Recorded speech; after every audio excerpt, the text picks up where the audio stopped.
Hi, and welcome to the Let's Do Video podcast, where we cover business communications and team productivity. My name is David Maldow, and today we're here to say goodbye to the Polycom HDX series and to use it as an opportunity to make a few points about the industry. I recently briefed with Brian Phillips at Polycom, who explained that the HDX is transitioning to their newer Polycom Group series. Personally, this kind of feels like the end of an era. I made hundreds of test calls on the HDX early in my career in this industry. It was certainly one of the leading endpoints at the time. It was a bit of an IT person's tool. An end user could be trained to make a call herself, but it was never designed to be like a consumer product. The big thing I remember about it is that it just worked. Video conferencing was still hit and miss in those days, but HDX calls tended to just work. Brian says Polycom will continue to support HDX customers with service contracts that go through 2021, so nothing to worry about there.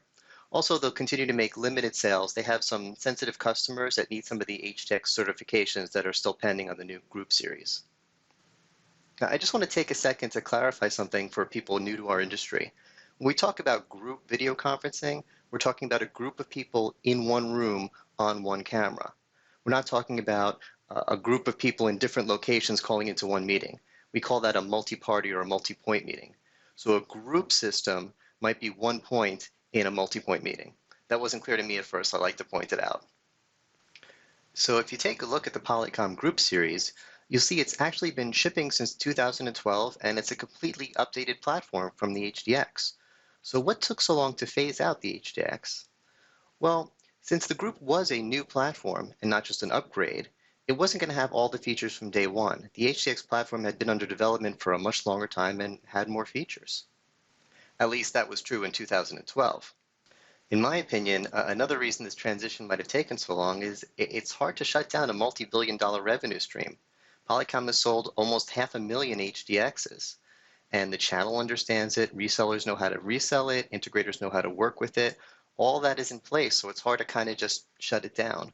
But we reached a tipping point about 18 months ago where the group started outselling the HDX, so the channel understands the group now.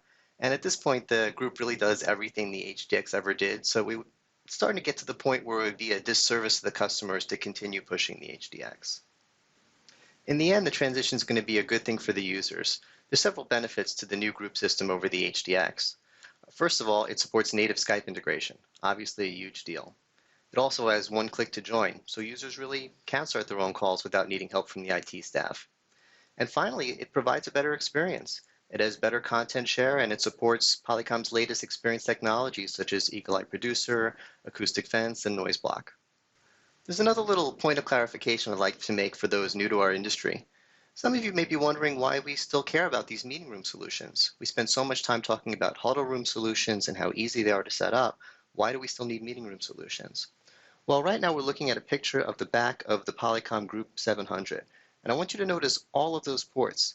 This is truly an integrator's tool. So if you have a boardroom with an existing sound system or existing control system or whatever, you can integrate the Group 700 into the existing environment and make it part of the experience. So with that, we say goodbye to the HDX, although I'm sure we'll still be seeing them in meeting rooms for quite some time. Thanks so much for watching, and please be sure to follow us on Twitter at Let's Do Video, and check out our newsletter at letsdovideo.com/newsletter.